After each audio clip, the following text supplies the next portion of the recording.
our lives. We all have a story to tell. Join your host, Michele Edwards-Whitfield, weekly on Chronicles, to engage in lively conversation about this journey called life and the events that have shaped us into the individuals we are today.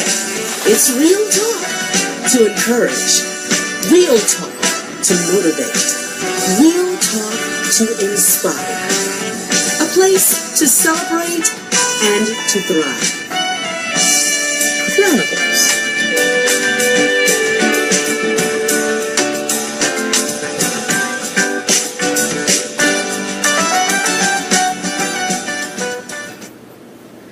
Hi everybody, hope you're coming in. Come on in. I'm so glad to see you all. I love you guys. Come on and join me. We probably won't be on for an hour tonight, but who knows? We'll see. A story to tell. Join your host. Let's talk about identity crisis. Whitfield, weekly on Chronicles, to engage in lively conversation about this journey called life and the events that have shaped us into the individuals we are today.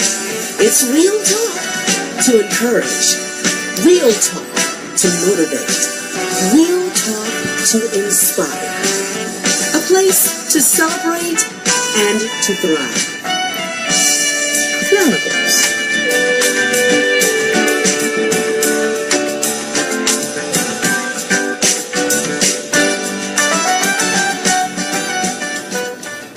Hi, how's everybody? Happy Thursday, happy Friday Eve. Hope everybody can see me good. I feel like I'm kind of off-centered a little bit tonight, but I'm glad for you all that are coming in. Come on in, come on in. I want to ask you right away to hit the share button, hit the like button, hit the follow button, hopefully so that you will follow me, and hopefully that I'm giving you some good stuff to think about. That's my goal, that's my wish, that's my purpose, that's what I want to do.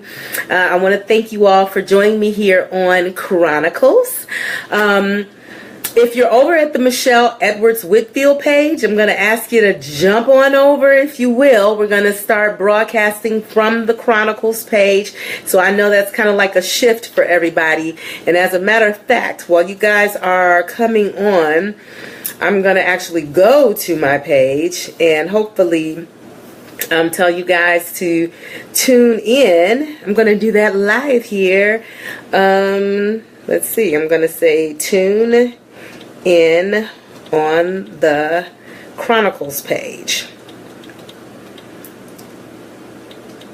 Yes, because I want you guys to start coming to that page, because that's where I'm going to start doing it. And I'll also be Facebook Living. Hi Chanel, thank you for joining. All right, let me just get a little bit of housekeeping out of the way.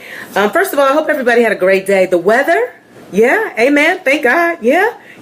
Cleveland, we're getting spring weather. It's it's been beautiful today. I think like 72, 75 degrees, something like that. Really nice. So, you know, we tend to kind of get complaining about things, but you know, the last couple of years we've had some really good weather. So let's just be grateful for it, you know, because you know, in Cleveland it could be doing the S word. We won't even say it, okay? But first of all, housekeeping, I just want to let you know that this broadcast is brought to you by Influence Media Entertainment Group, also known as iMeg.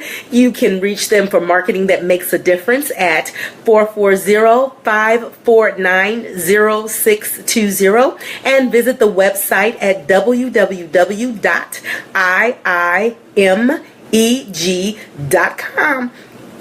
All right. And also, I want to let you all know that for entrepreneurs, whether you're new, whether you're thinking about it, whether you thought, I think I got something that I want to share, I think I got something that I want to do, the third annual Biz Boot Camp, headed by Purpose Kirk, Stacy Purpose Kirk, is coming up this weekend.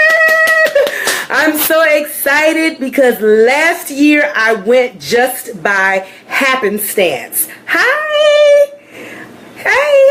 I went just by happenstance to it. I was coming out of an injury and I just happened to go because I just wanted to see what was going on, and it changed my life. I met people that are my dearest sisters and friends to this day, and the the Biz Boot Camp is going to be at nighttime this weekend, this Saturday, the 22nd, from 1 p.m. to 4 o'clock p.m. It is free of charge. You guys hear that? Free, Free, no excuses. If you need information, if you want to network, if you want to meet people. I'm not sure if it's too late to even get a vendor's table.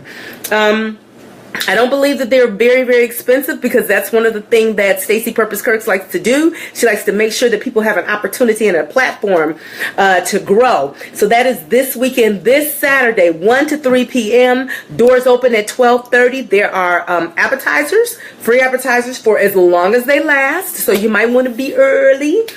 And again, at Nighttown in Cleveland Heights, Ohio. I am excited and honored to say that I will be your host. Thank you very much. I will be welcoming you. I will be ushering you through the day, through those next couple hours. And the theme of it is I am birthing something. So great expectation always comes that when birth is coming. I don't care if you're the mother or you're the grandparent or you're the father. Birth means something special is coming. So we want you to come to that. All right? Great. Let me get a sip of water and we're going to get going.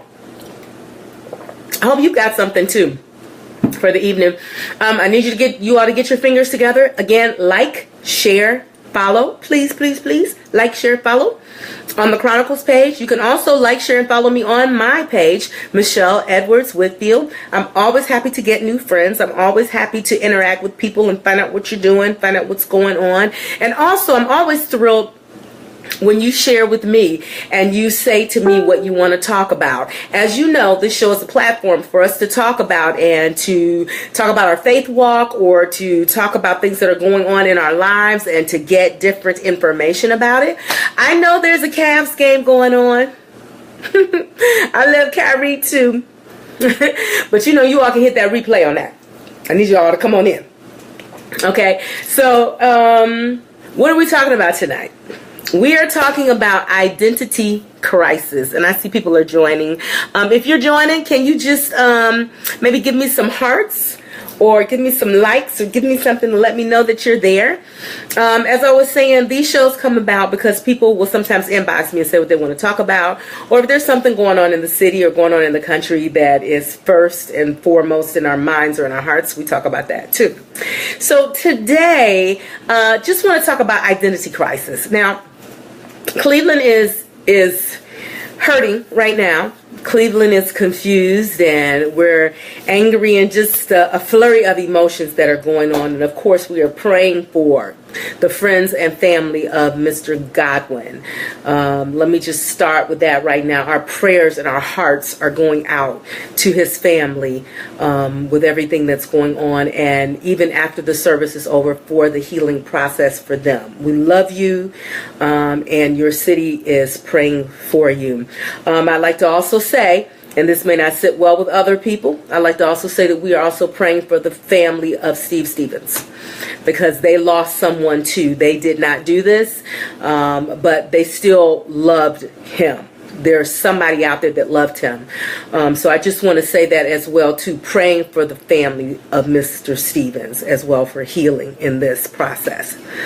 Talking about identity crisis. So I began to think about, in the wake of a lot of things that were going on this week, and I don't want to stay on that part of it, but I'm going to use it to preface it. When we talk about identity crisis, identity, who are we? What do we identify with? What do people or others identify us with? So I went to Wikipedia, because you know that's what I do, so I could try to get some clarity or get some base of information.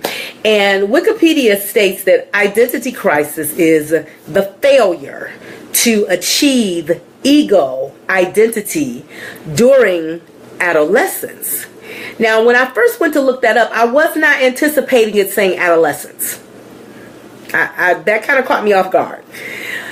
Well, but we know that the foundation of our lives, or who we are, does start with our childhood. I want to make sure that I don't look like I'm sliding to you all. Okay, let me move my camera. Starts with adolescence. And so that really intrigued me. It says that when the identity, the ego identity, is not developed in adolescence, it leads to feelings of inadequacy and can add to societal problems. So when I begin to think about that, whenever I'm thinking about a topic, I first apply it to my own life, because I don't care who we are in life. I don't care what our status is in life, how much money we make, or where we live, or what we drive.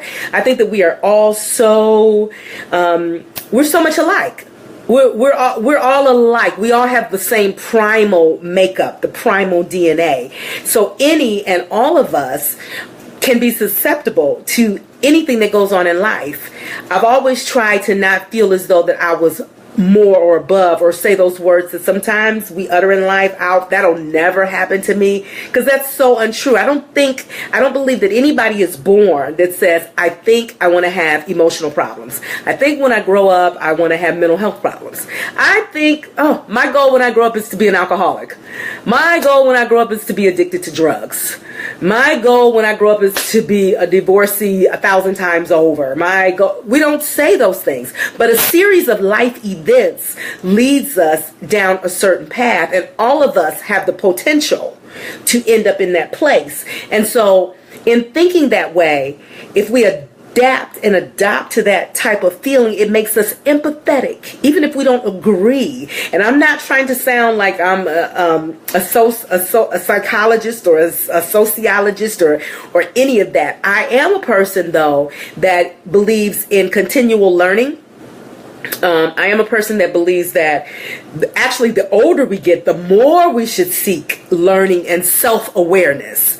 So maybe that's what I should say it's about for me. It's more so of self-awareness. Okay, so there's a lot of book knowledge that we have. We learn. Our world is full of knowledge, so we're always learning something every day. But are we learning about ourselves? So I like to take these things and these situations that happen in our world and say, what if, Michele, what if you were placed in this situation, or if your life had led this way? So when I look at this definition of identity crisis, the failure to achieve identity during adolescence, and it made me think about where I was as an adolescent. As an adolescent, you know, let's say, where does adolescence start? Middle school, you know, like 12, 13, 14, you know, in that awkward place, trying to figure out who we are, what we believe, and what we fall into is trying to be like others.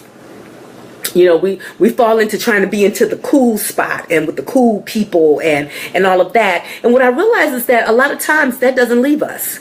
I have run into some friends that I grew up with. Let's say that they were the mean girls in school. And when you meet them, like even now, they still kind of like had those traits.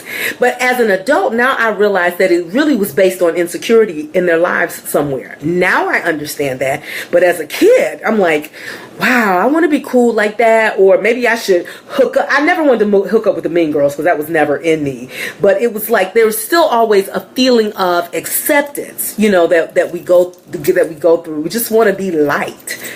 So this definition went on to talk about and break down between men and women if this failure to achieve ego identity does not take place. It broke it down between men and women. And so for men, if men were not helped to come into the confidence of what being a man is and taking responsibility for even your mistakes, not just always being right, but just saying, okay, I made a mistake. A lot of times young men are not taught that if you make a mistake, the greatest part of being a man is being able to say, I messed up. I didn't. Okay, I messed up. So I've learned from it and to go on and to move forward. So then if a young boy is not taught that it's okay to make mistakes, man up, because that's really what that is then, and then move forward, then they grow into men who are always like, I didn't do that right, so people are talking about me and people don't like me, and then they take it out on other people or they take it out on women. And if you're on here, just go ahead and start typing your thoughts, you know, go ahead and start typing your experiences for me. And then with young women, if they're not taught, and I know we don't like to say our place in society, you know, but I'm kind of old-fashioned. Now, don't get me wrong, ladies, gentlemen, don't jump on me because I know y'all getting ready to start typing now. I'm not saying that there's a place, but I am saying that there is a place, and I think when we mesh and meld these places, when we're in identity crisis, when we don't really have a real clear understanding of who we are, we start to take on these roles from each other, which gets really difficult and gets confusing, and which causes a lot of anxiety and anger, because women who are single, and let's say they're single parents, if the father is not there, then she feels like she's got to take on this role. And some women will say, I'm mother and father. Well, we really can't be mother and father. We can be mother, and that's really it. Like, dad can't be mother. He can be dad that is caring for a child, and we can be mom that's caring for a child. But when we feel like when we go into identity crisis because of our circumstances, that's when life gets really tough, because now I got to be mom and dad. I got to be dad and mom, so this identity crisis causing societal problems. How do we get there, and how does it affect us? So again, back on myself, when I think about there was one part of it that they called it the mortgaging. The mortgaging crisis, which means that at some point in our life that we just kind of accept things because we've been taught to be obedient. So if someone tells us something, we just do it out of obedience, but it's really not who we are. So that's the first level of struggle that we come into.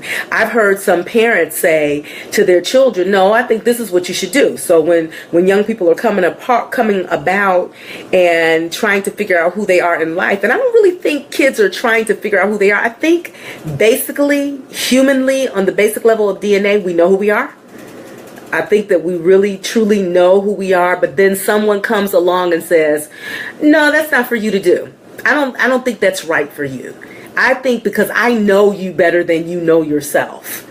I've said in chastising my children, don't try it with me. I carried you. I know your personality. I know who you are.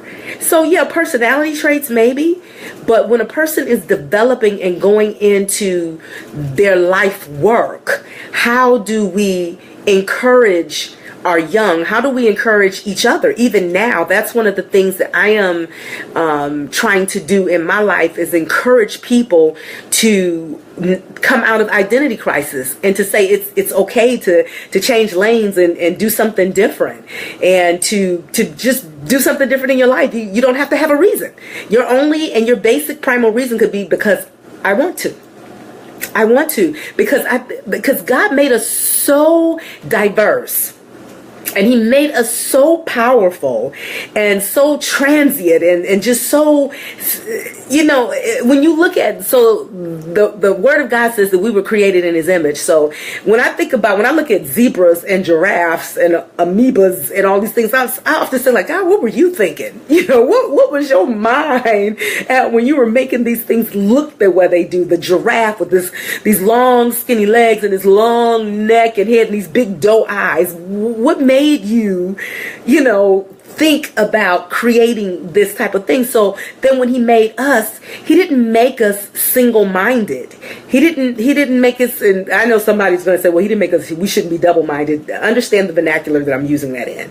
I just mean that he made us so creative that we can do things. Often I've heard people say, when children or a person says, I want to do this and I want to do that and I want to be this and I want to be that. Yeah, but you need to focus on one thing.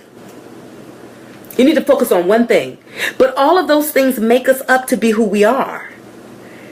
So I am finding it. And again, as I say, I apply these things that are coming. When I'm thinking about these things, I apply these things to myself. And I'm thinking that I am so excited about a turn in my life.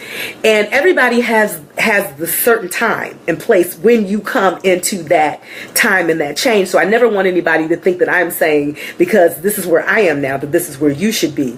But I am just saying that we can come out of identity crisis whenever we want to, when we do the work. So the failure to achieve identity. So I think sometimes that means that we have to go back to this place emotionally in our childhood, because if that is not met, if that failure to achieve ego identity is not met, then what happens is we have these childlike mindsets that don't grow inside of these bodies that are growing. So we're getting older. These children get older. We have gotten older. We have matured. But that basic thing has not been met. So I liken it to going to school. When we go to elementary school, you can't just go from preschool to junior high, because if you do that, you're going to miss all the basic steps. That 1 + 1 = 2.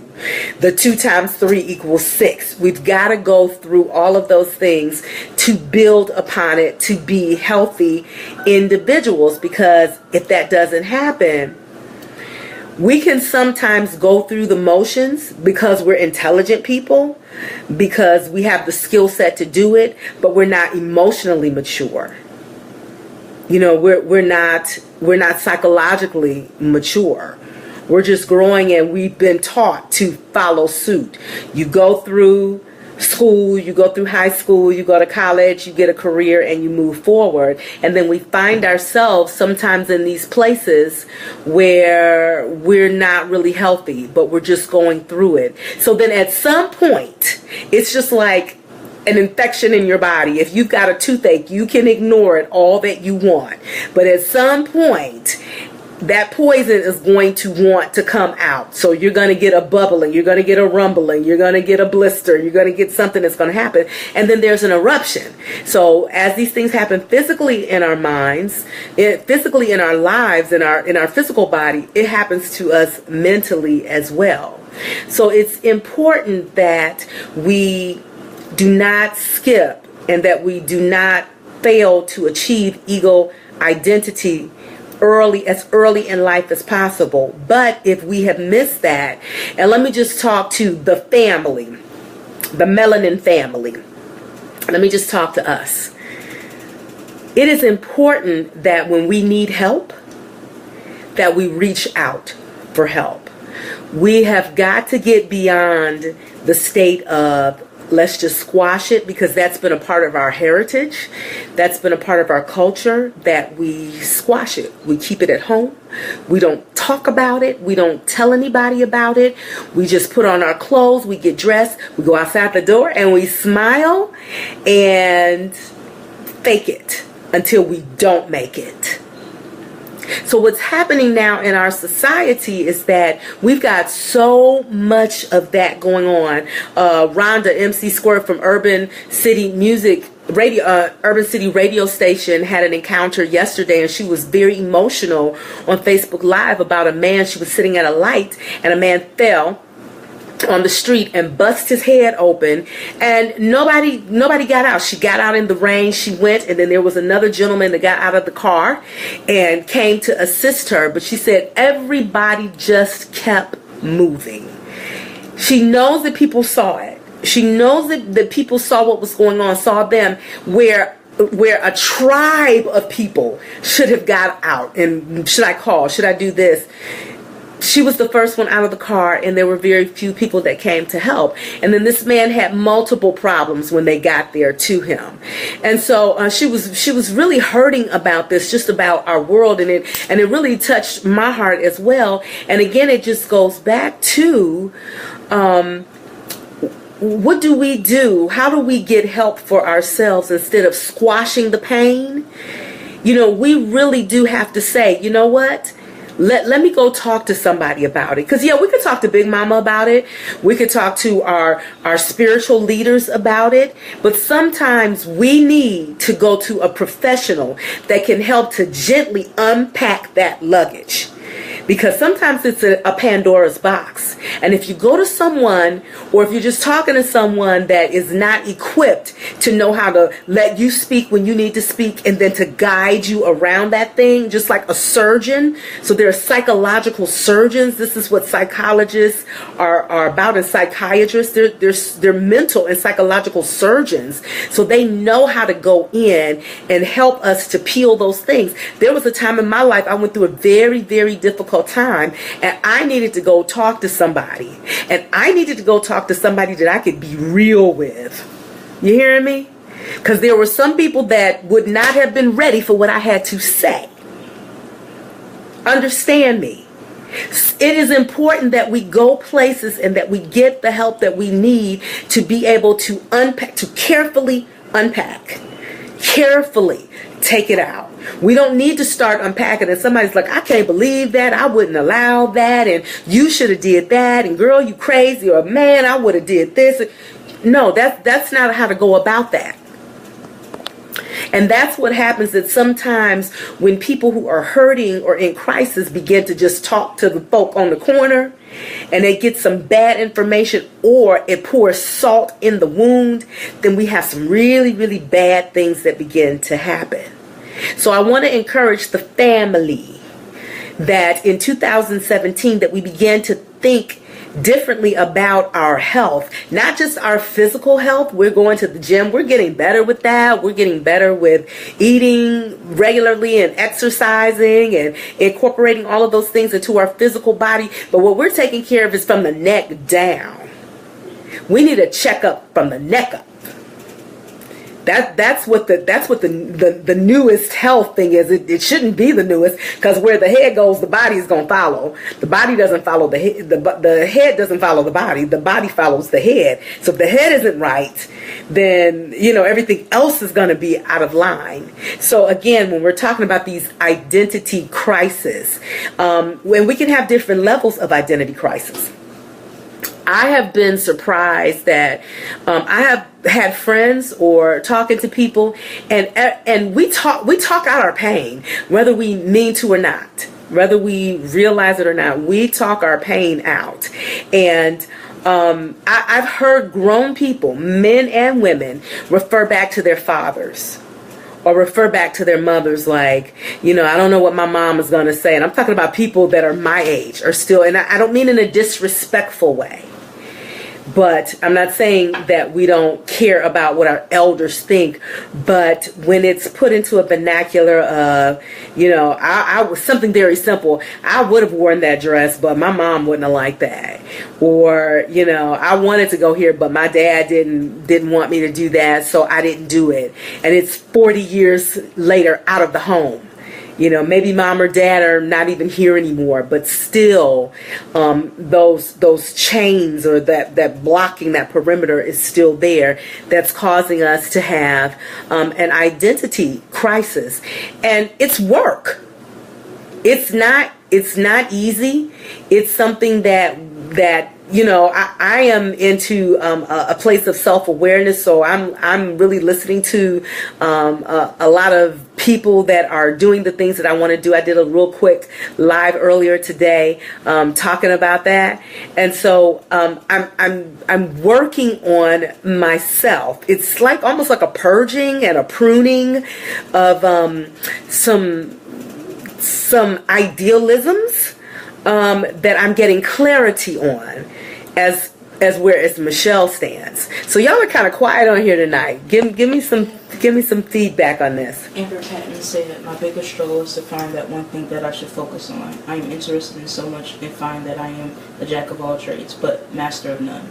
Okay, so Amber, I'm hearing you on that, and you know what? It's like when we have a lot of things that we're gifted at, it does get really, really difficult because we're trying to figure out how to put them together. And I think that's really the key. I had to find that for myself. So when I was younger, my goal when I was a teenager was I wanted to go to NYC University. That's where I wanted to go, and I wanted to sing and I wanted to act.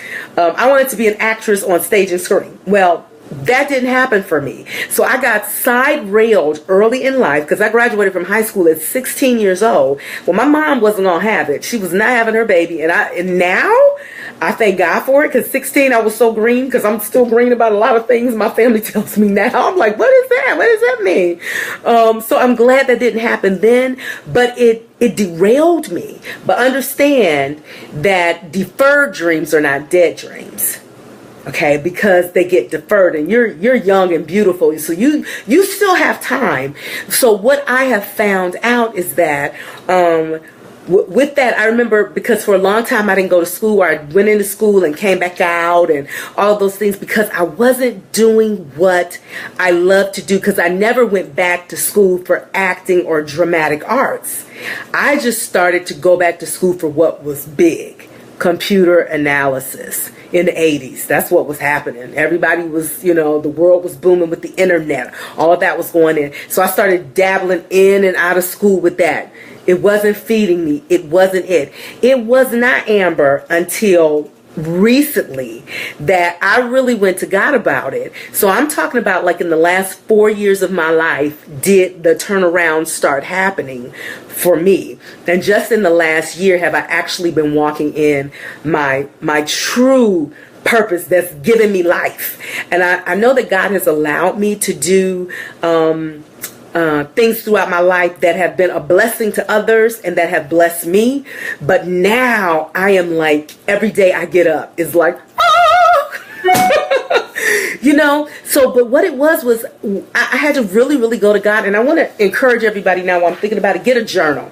Amber, get a journal. This is my journal. I got this from Walgreens. I got it from Walgreens, My Life in Color. So they have all of these. They run from like $5 to $10, something like that. You can find them. I love this one. I haven't started to color in anything yet, but I loved all of this here. And God must have had me put this here because I picked it up just before I got ready to come on. But I love this because it has all these pages, and I just got it recently, but it has all of these different things, and it allows you to even color. So I got this because when I was a kid, I loved Crayola boxes, and I'm about to go buy me a Crayola box because I want to start coloring that in. And because the colors of our lives, sometimes we go through dark days, sometimes we have gray days, sometimes you may have walked outside of your house and the world was in Technicolor.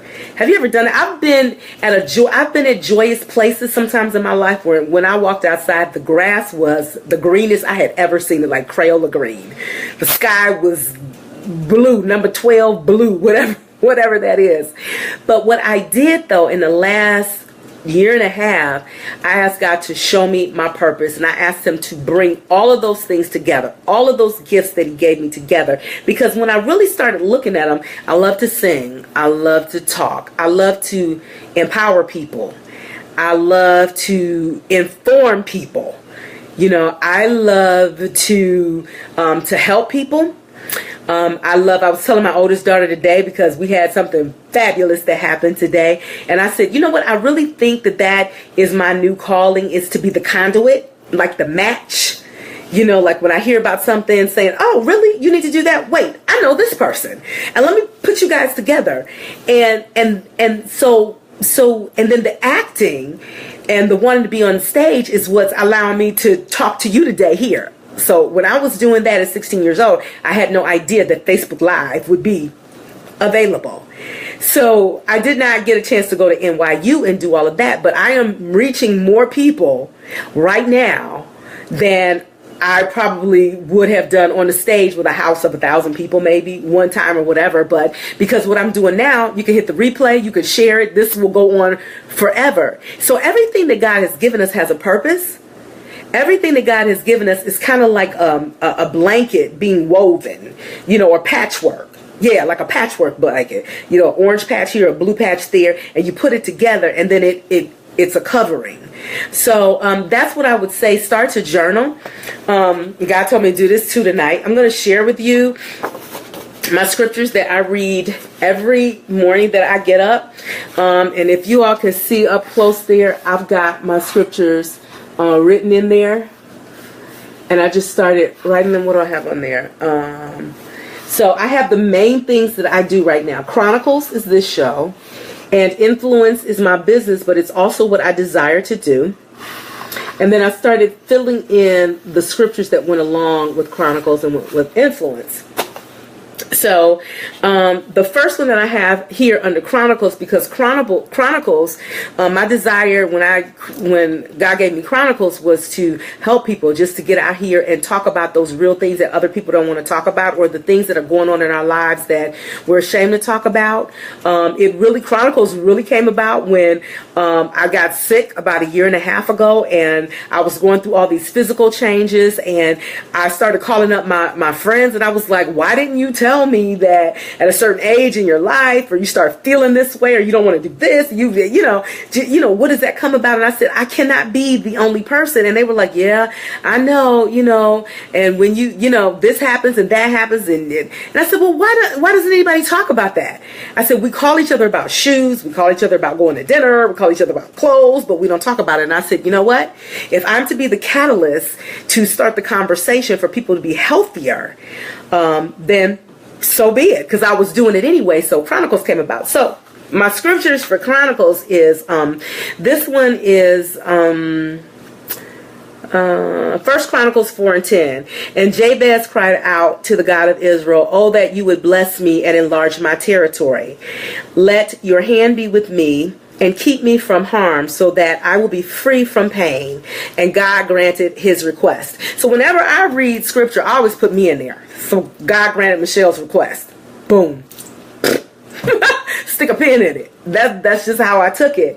And then my Isaiah 41:13, because then what happens is sometimes, because of our identity crisis, and it's not who we've been or what we've been doing for a very long time, we get fearful.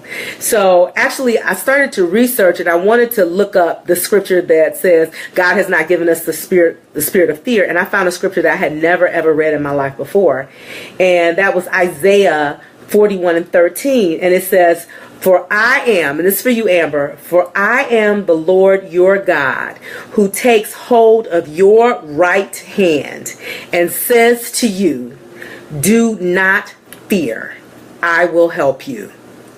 That scripture blew my mind. I had never seen that before, but it just made me feel like Daddy had my right hand. You know how when you were a little girl and your dad or your mom or whomever loves you, has your hand. Your hand is almost kind of like dangling in the air, because they're so much bigger than you, and but you're just holding on to it. And no matter what the street is that you're walking down, you're okay because they're right next to you. That's how that affected me. And let me read it for you again and write it down. Amber, get you a book, darling. Isaiah 41:13.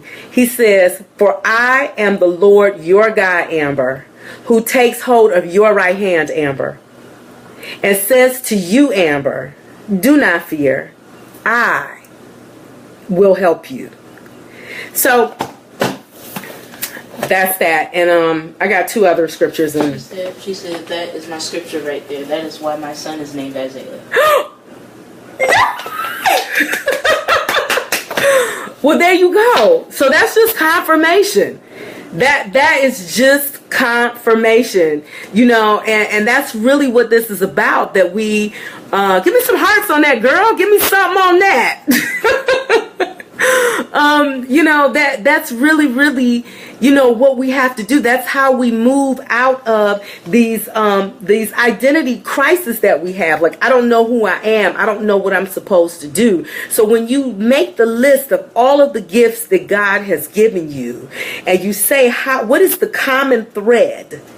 What is the common thread that builds my identity? But I think the first level of the work is that we have to be able to step outside of the box of what we've been taught sometimes of who we are, or the fear that sometimes we can transfer our fear to others. Like, for example, my mother was deathly afraid of dogs. And so that put a fear in me. I had never been bit. I had never been growled at. We even had a dog. But because she had a fear of dogs, that kind of like transferred to me. So sometimes, and it's not intentional, unintentionally, our surroundings and our circumstances can transfer these boundaries or these gates, or these can kind of like shackle us And so we've got to become, first of all, aware of them. We first of all got to say, okay, I recognize this as a problem. So sometimes we're our own problem. I don't think I speak well enough. I don't think I dress well enough. I don't, we take stuff that's so superficial. I don't drive the right car. I don't live in the nicest place or what have you. And we take those things and we kind of like pick them up. We self-inflict them. It's like cutting our own wrists. We self-inflict ourselves with those things, and they don't have anything to do with who we are. They don't have anything to do with who God made us to be. So, and I think too, for those of us who have a spiritual foundation, those of us who have a relationship with God, I am not speaking to religious people. I'm not talking about religion, because religion is man-made. You heard it from me. Yeah, we're not gonna talk about it. Religion is man-made. Spirituality is relationship between man and God. So I think sometimes we've gotten in identity crisis as well, because we've been taught religion.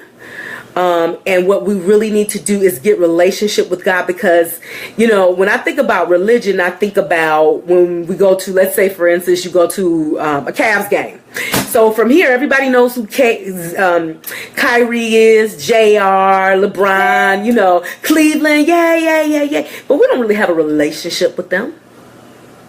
It's just a religion of Cavaliers. If you want to look at it like that, it's a religion. If there's a practice, we go to the stadium, we go to the queue, we cheer, we do all those things. Somebody saying something?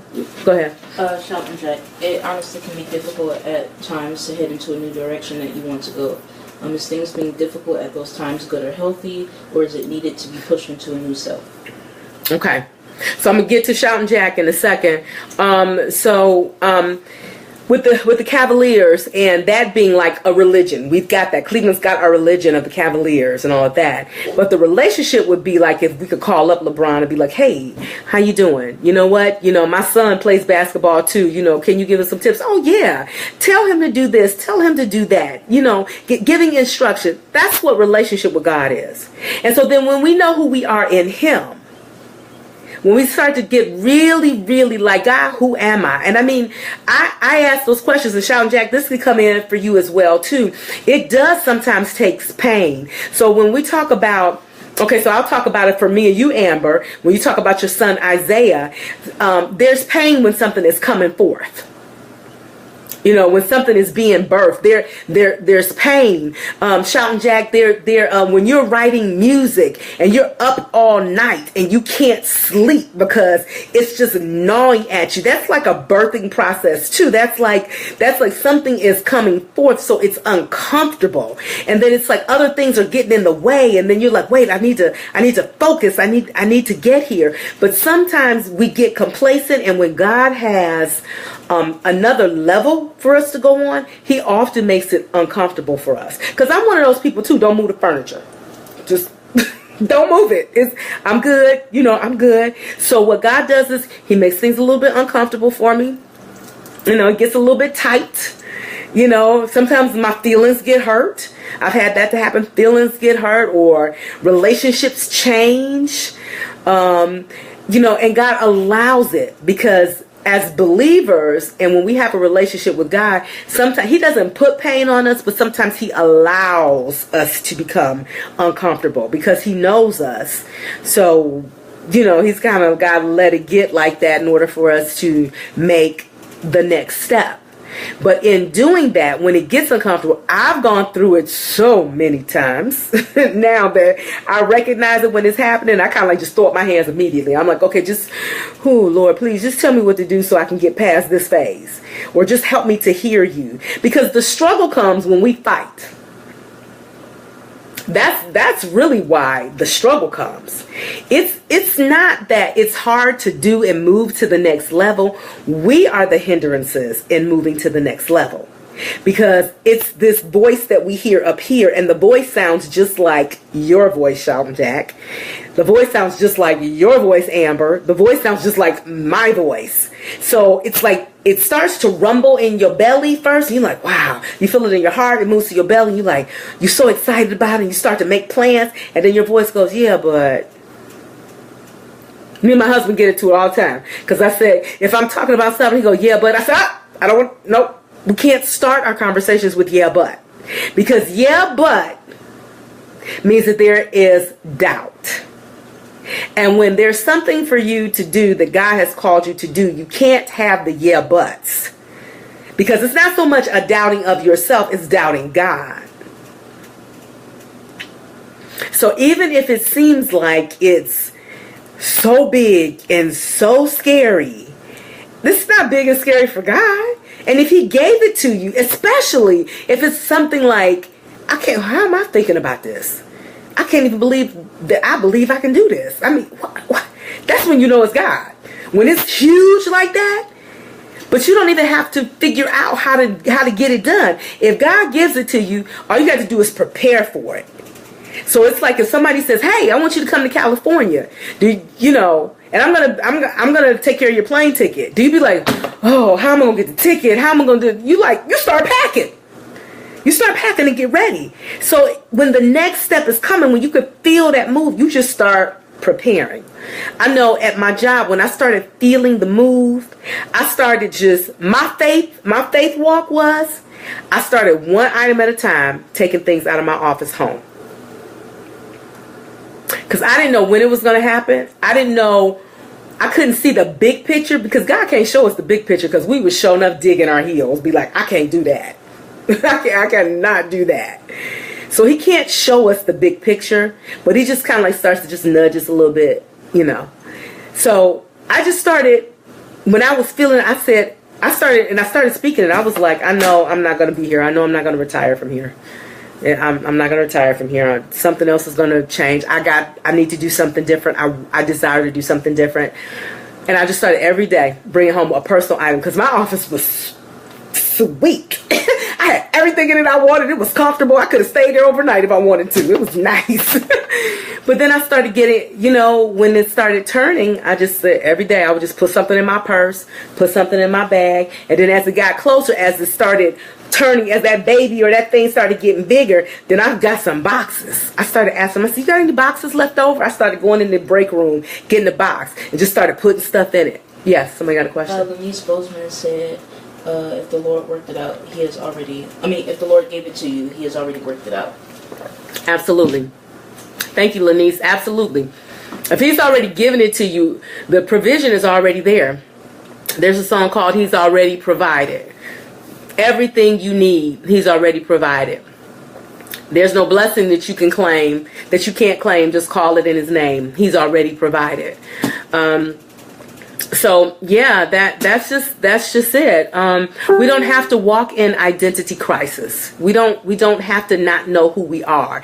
And even if the failure to achieve ego identity in our adolescence did not happen, if we were not encouraged in the right way, because think about it like this: with our parents and those people in our village, those people that raised us up, they did the best they could do. We don't have to be angry about that. I know that when my mom did not let me go to New York, I was an obedient kid, so I didn't realize how angry I was until I actually came into adulthood.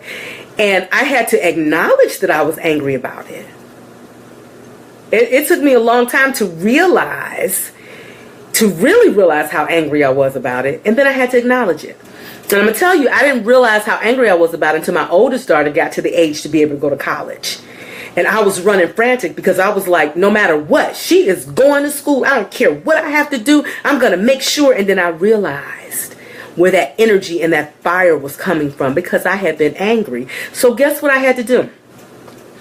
I came to the realization of it. Still loving my mother, understand. Loving my mother. My mother and I had the greatest, closest relationship ever. Worked together in a beauty salon for 20 years, my formative years, working side by side with my mom. I thank God for that experience, to talk about that. And that's why I'm so close to my girls now, because of learning how to do that. But when I realized that I had tucked that That's what I'm talking about. That squashing that the family does. We've been taught to do that. You don't talk it out, because if you talk it out, then it could be looked at as being disrespectful or ungrateful and all of those things, when they're just basic human emotions. So if we don't get a chance to do it then, we've got to do it at some point in order to be able to cleanse, to be able to take that cleansing breath of life. So when I realized I was angry, I kind of like had to do that talk to the chair, because at that time my mom was gone. So I had to, that thing they talk about, talk to the empty chair. I had to really do that. I had to really Mom, that really, really hurt me. And then God in his infinite wisdom and in his love started really helping me to understand her. It was like I could almost hear her voice yeah, but Shelly, I didn't want anything to happen to you. And God was just letting me hear her voice, And then I started as a mother, because now, see, God didn't let it... God's so good. He didn't let that surface until I was a mother. So then, even in the child in me, having to release that in the middle of being a mother of a child. Look at how deep God is. Man, this is coming to me now. The child in me surfaced in the midst of being the mother of a child. And I had to forgive my mother in the mindset of being a mother, because God started letting me realize all the fears that I had, even though I was working in this anger piece of my daughter is going to college because I didn't get a chance to go, blah, blah, blah, blah. And then he was like, yeah, but think about all the things that you're concerned about with her too. And so then it reflected back to my mother, now I can understand. So my tears that flowed at that time were for her and for me. But that's how awesome God is. That's how deep he is, and that's how much he loves us and meets us where we are at the time that we need to be. So I didn't have the skills. I didn't have the skills then. So which is part of what my purpose is now, is to help people to wherever they are in life, whether it's early or late, to tap into these tools for abundant living. So so everything goes back to the relationship with God. It's with my girls, they're doing things, they're going places. I got one that wants to travel the globe, and then I got one that want to build, facilities, healthcare facilities, and they want restaurants, and they want all this kind of stuff. And I just keep going, okay, what do I need to do? I'm just praying for them, because all of that's in them is all that God put into them. I can't squash one for the other. So Amber, when you're talking about all these things, so I just saw Amber over the weekend, and I was like, girl, you are so beautiful. You need to have your YouTube channel. You need to be doing makeup, hair, fashion, all of those things. So it's these things that we desire to do. And you too, Shaun Jack, get a book, get something, start writing down those desires every day. I have a list of the lives that I want to change. I started making a list of the things that I want to do in my lifetime. I don't care if it's 10 days, 10 years, 10 whatever. And then when you're walking in the purpose that God has designed you to walk in, your life will be so rich. My mother used to say to me, and I know that sometimes money, that's where we get to. We're like, yeah, but the things that I want to do, I don't have enough money. Well, I'm going to tell you, my mother used to say, Michelle, make sure that you do what you love to do. Because if you love to do it, you're going to be excellent at it. And if you're excellent at it, the money will come. And I just saw something recently that said, don't chase the money, chase the vision. The money will catch up. Don't chase money. Chase your vision. And the money will catch up to you. Trust and believe. Anybody who has done anything great has done it in their just being who they are. LeBron, he was born to play basketball. He didn't even take the traditional role. Everybody said, I remember when he came on, they were like, the boy didn't go to college. What if he gets hurt? He should go get his degree first. He should do all that kind of stuff.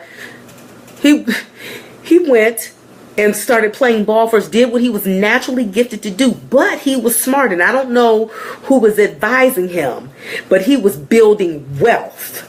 He wasn't just buying cars and houses and all of that. He has so many multiple streams of income. He's done a movie, the schools, he's giving back, he's doing all those things.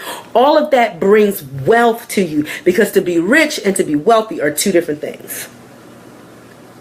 People are rich when they hit the lottery. Well, you only get that for 20 years. So what happens is the first 19 years, people just go out and they buy big old mansions and houses, and they don't learn how to manage that money. They don't build wealth. They don't have any savings. They don't have any diversification. And then it hits 19 and a half months, 19 years and 6 months, and they get the letter from the government from the lottery saying that you only get 6 more checks, and they don't have anything in the bank. That's rich and poor. Yeah. Pitch. Or poor. I don't know how to combine the words. But wealth is something different. Wealth is building where you have residual income, which is where God brought me into with the entrepreneurship that I am doing with the company that I am in. I am so grateful to God that it was a godsend, because I said, Lord, I know what I want to do. I said, but I'm going to trust you, because you already know your girl is spoiled. I mean, that's how I talk to God. I was like, your girl is spoiled. You know how I like to live. I said, but I desire to be a blessing to my family. I desire to give to others. It is my desire to go into a store with a credit card, and when for God to just tell me whatever store to go into, and there's going to be some mother there, some family there, or whatever, and God going to point them out, and I'm going to be standing at the end of the register with my credit card. And when they bill ring up, I'm going to take care of it. It is my desire to go to mortgage companies and say, please give me a family that has been paying their mortgage, but something has happened. They've had a health situation. They've had a death. They've had something that has knocked them off their blocks. And what I want to do, you don't have to give me their name. You don't have to give me their name. But what I want to do is I want to bring them current in their mortgage and pay them up for a year. Anonymously. You think God not going to allow me to do that? But see, I believe him like that. Did I always think like this? No. It does take time. But you know what? I have surrounded myself recently with people who think like this. So when you want to do great things, you have got to step outside of your comfort zone. Sometimes it means that you can still love people, but you can't be sitting at the table all the time with them, because they just want to eat popcorn and you want steak and lobster. They just want to continue to go to McDonald's, but you want to go to Four Seasons. And there's nothing wrong with it. Everybody has an appetite for whatever they have. But if you have an appetite for more, you have got to change your circle of influence. It doesn't mean that we get nasty with people. It doesn't mean anything like that. It just means that you change your circle of influence. Amber, the end of this month, I believe it's the 29th, there is a women's empowerment session that is taking place at Jumpstart down on Carnegie Avenue. It's for women who are in business, who want to be in business. It is just an all-day, it's all-day event. All-day event. I will put it on my page for you. Or I'll put it on your page for you. And then, of course, please come this weekend to Nighttown, free of charge, again, all day. Because let me tell you something, there's a network here in Cleveland that is going on that can really, really help you. Shoutin' Jack, you are talented. You are a beyond talented young man. So I just pray blessings on anybody who is on here tonight, or anybody who will see this later on, to know that you can achieve your ego identity. Even if you didn't get it as a young person, it can still take place now, where you can still walk in and be identified as to who God has truly made you and designed you to be. It is not too late. My grandfather said, and I will say it every broadcast if I need to, that we should be learning, becoming anew, and evolving to the day we take our last breath. So I want to just, I don't know, are there any other questions? Anybody else? Henry, we're close to we get a song tonight. Mr. Whitfield. You know what? This song, yeah, you know what? I mentioned this song earlier, He's Already Provided And I don't think I have all the words to it, but I'm gonna try it before we hang up. But I want to just thank everybody for coming on. Let me just say that again, I'm not a professional in this aspect, but I tell you what, I have no problem with sharing my journey, and it is always my prayer that it is a blessing to others. I ask you to please like Chronicles. Of course, you can go to my page, Michele Edwards Whitfield.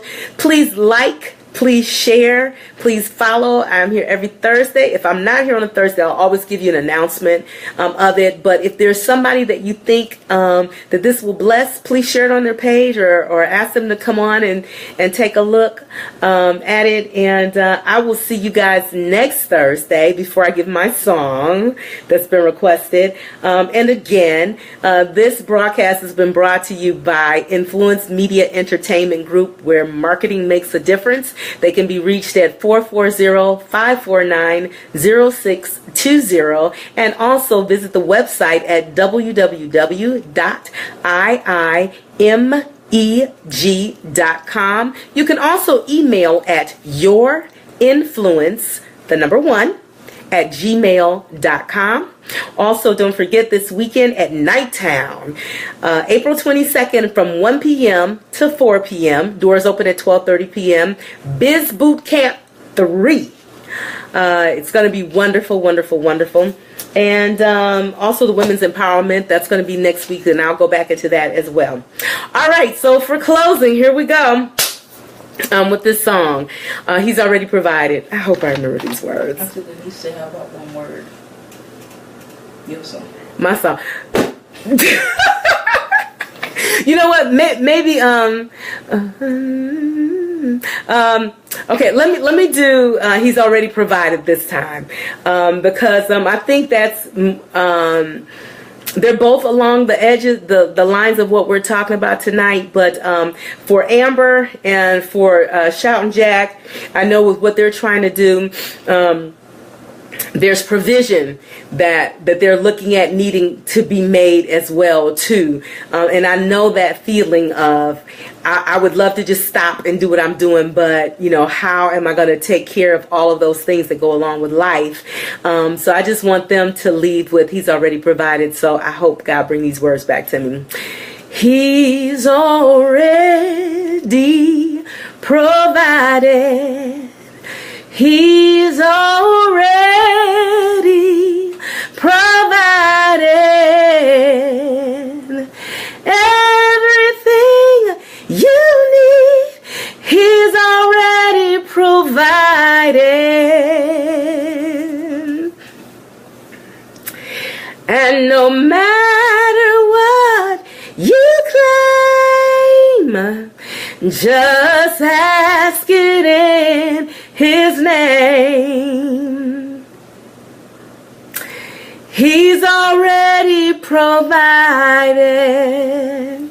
That's what I'm going to leave you with, because I know that wasn't totally it, but but I hope you get the whole gist of it, that no matter what you need, no matter what God has put in your heart, no matter what He has brought to your mind, if He gave it to you, that everything you need is already out there. The connections, the people, the finances, the opportunity.